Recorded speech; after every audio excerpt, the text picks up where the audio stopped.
Hey, it's Mike with Mike Dolan Games, and I totally goofed earlier, and I was recording the next part of the um, make a space game in Unity tutorial, adding to the behavior tree system here, and I didn't record with any sound, and I also I had a bug, and I was trying to figure out the bug, so eventually I kind of stopped recording to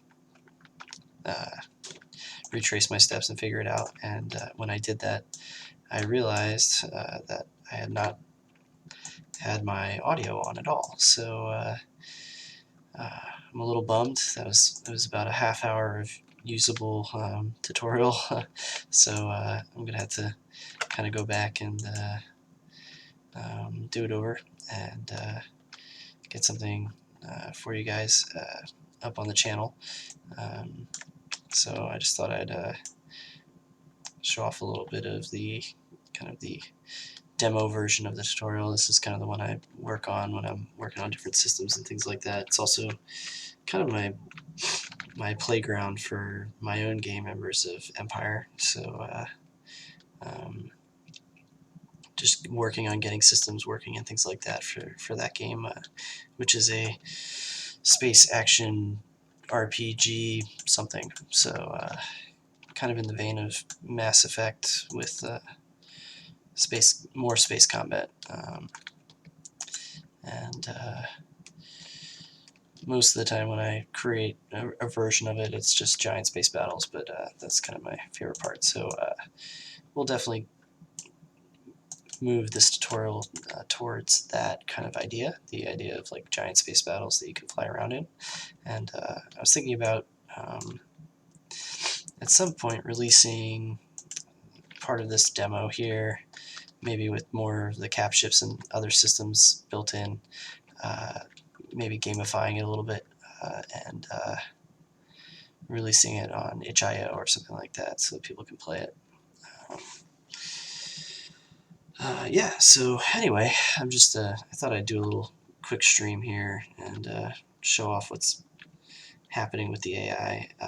You'll notice I took out the asteroids for this one, so basically what I decided to do was the behavior tree is complicated enough that it really needs multiple videos to complete. So I thought for this upcoming video, we'll just add in some of the combat behaviors. So picking an enemy, pursuing them, and attacking. And I thought that would be a cool video to share with you. So I think when I do get the video re-recorded, I think what we'll probably have by the end of it will be the ships able to find a target and choose to either attack or to kind of fly to a random wander point. And right now this guy doesn't have anything to hit, so he's just kind of flying around. But if I started over again, I could do that. They make their choices. So these guys are AI. They're good guys and bad guys, so they're targeting each other. They can also target the player. I think this guy's coming after me. Oh yeah, so my train of thought was we do the first video just getting everyone chasing everyone else, and then next video maybe add well, depending on how fast that video goes, it seems like it takes a bit of time to get those systems going, and then if we can, adding in the shooting behavior. So that would be cool, as you can see. And then once you do that, you can spin up multiple AIs and have them all attacking each other and attacking you and things like that. So it looks like, oh, I got one wingman left. And he's doing a good job. So, but it's 2-on-2 now. So, yeah, so we'll do that, attacking. And then if we take out the asteroids and just let them fly around each other, it's pretty cool. And then, so that will be either 1 or 2 videos, and then after that, I'm going to add in a little bit of collision avoidance. So I had some collision avoidance scripts that I liked, and then I play tested them a lot and decided that I didn't like some of the stuff that the ships were doing in dense asteroid fields. They kind of really got stuck and things like that. So I was doing a lot of research, and I've read some pretty good AI books on things, and collision avoidance, I think, at the end of the day, is not the best for navigating complex areas, and or even even asteroid fields or things like that. So the issue is kind of like steering behaviors try to push things away, and then your ship kind of steers around them. But if you hit it head on, or if you just clip it or things like that, these ships get stuck. And so my behavior tree had some collision avoidance in it, and it was getting stuck all the time, stuck too much. And this is something that I've been dealing with for a long time. So I just didn't want to pass on something in this tutorial that didn't really work very well. So I think I've got a okay collision avoidance for now that I'll share with you. And again, I just don't think it's the best, but it's kind of like what most AI books kind of describe, and probably a lot of YouTube videos and stuff like that as well. And then in the future, we'll get into our pathfinding system. So there's a reason why Unity uses like the what is it called, the nav mesh, and why a lot of games use A-star. But with 3D space and huge environments, so A-star gets really difficult. So I've been working on different concepts for that, so I might share one of my kind of ideas for like a 3D A-star using kind of a sparse node map is basically what it's called. And that should help the ships navigate around asteroids, or even more complex things. Like if you go back through some of my videos, you'll see I have a version of my game that I actually put into VR, and one of my parts of my game lore is these derelict spaceships that are kind of important to the plot, and you should be able to fly inside them. So one of the problems is they're so huge that enemies have a difficult time navigating them, because if something's just a small sphere, you can probably turn to the left and go around it, and with a giant ship that's like a big wall, it makes it really difficult for the AI to figure out how to get around it. They'll try to turn, and then they'll just crash or just get stuck.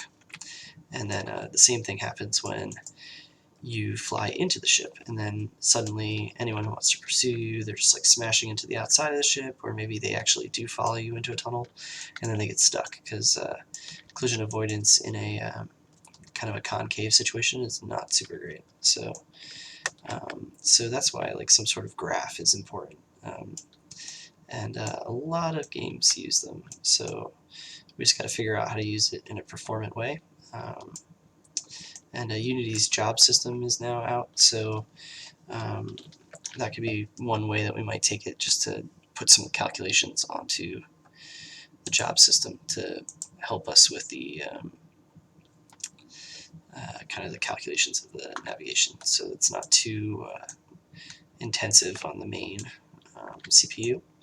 We can do use some of the core multi-core processing, and so we'll try that. But I'm gonna get the chase scripts and the attack scripts up, and then I'm gonna do a little bit of collision avoidance, and then we'll probably work on some other parts of the space game systems. So I'd like to do more with the backgrounds and the locations once we have some AI that can move around. And then I might also do a video on, oh, we won that fight really fast. I think that's all of it, right? Yeah. So like adding new weapons, I want to work on capital ships, because I find that once you get a couple capital ships into a fight, it really looks like a pretty neat space battle. I mean, this looks pretty cool, but adding like beam weapons and things like that, that's just really sweet. So we're gonna do that. We're gonna add a turret. You can put turrets all over the cap ships, have them attack, and yeah. Ooh.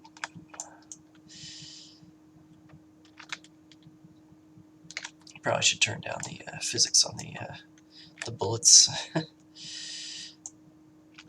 Another thing I want to work on is adding the cockpit into the tutorial series. So I'm not the best at making ooh, hey, you shot me. I'm not the best at making cockpits, so but I'll do my best. Low poly cockpit attempt, and we can put it in and maybe work on some UI or something for the different systems of the ship, things like that. And then multiple cameras. And cameras is something we haven't really worked on. We just have kind of this stuck camera behind the ship. It's very rigid and doesn't look super cool, so we'll add a little bit more of a floaty camera. There you go. All right. What if we added...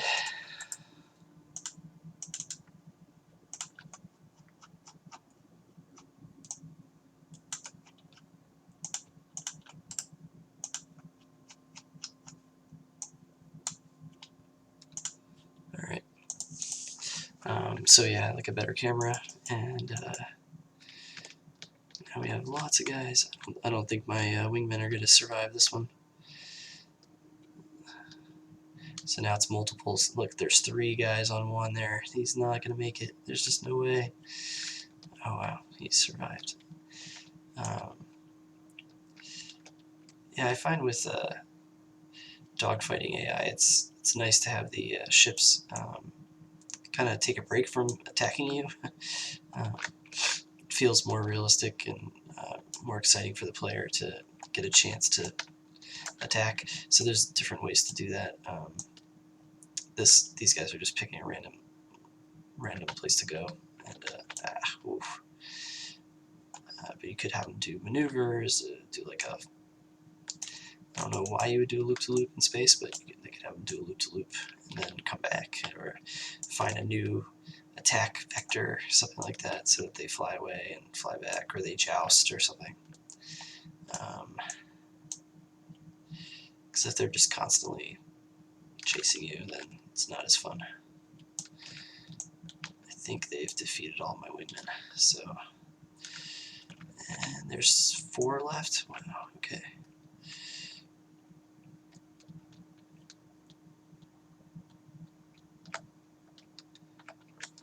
So, I do have a problem with my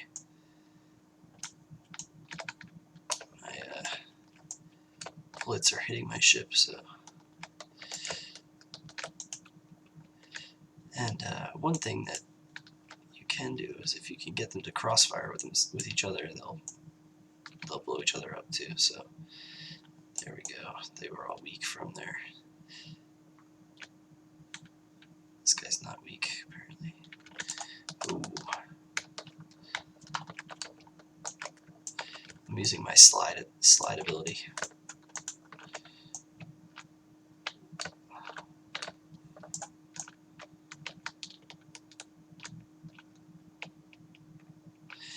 Alright, so... Yeah, so that's kind of where I'm headed with the tutorial series. I think, you know, the space game genre is infinite in its things that you can add to it. You know, for my own game, I really want to have first-person perspective, walking around your ship, walking around planets, things like that, space stations. It's part of the reason why I'm doing stuff in low poly, because I just have like a lot of things that I'd like to create art asset wise, and if I try to do everything really polished and modern, it's gonna take me another 20 years to create. So I figured low poly I can kind of create things pretty quickly and they look okay, but I can at least get my vision down, I guess. So I need to take out another one of these guys, so I feel good. Okay, we got one more. Obviously, we could do a whole episode just on making explosions cool. My explosions are not cool right now, really. Those are actually the shield explosions, but really like having debris and stuff like that. Like this whole place should just be littered in little spaceship chunks at this point. Oh well. Hey, did I win? I think I won. Not bad.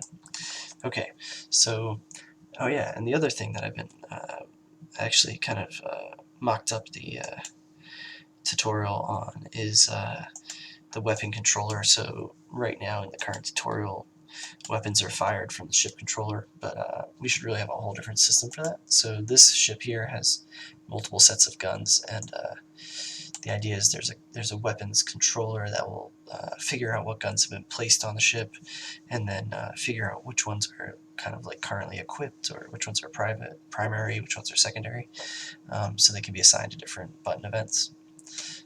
All that can be done in its own component, its own class, and yeah, so I started working on that, and I have kind of the system built out for that. It's actually not that complicated, but I don't have I don't have inputs on here right now to like toggle which guns are equipped and stuff. So so that's another feature that we can have, but I kind of wanted to get the interactivity with the enemy AI first before we went further into the weapon systems and things like that. So anyway, yeah, so I guess that's the update, and partly my excuse for why I did not post an actual tutorial yet. Just some hiccups along the way here between the collision avoidance difficulties and not knowing what to do with that, and then tonight's video being silent. That's kind of what's up. So hopefully I'll get that tutorial done tomorrow night and have it up for you over the weekend, and so at least you'll have some ships to chase around, maybe fight, and then we'll move on from there. So if you haven't already, like and subscribe, and stay tuned for the next tutorial. So thanks a lot for watching.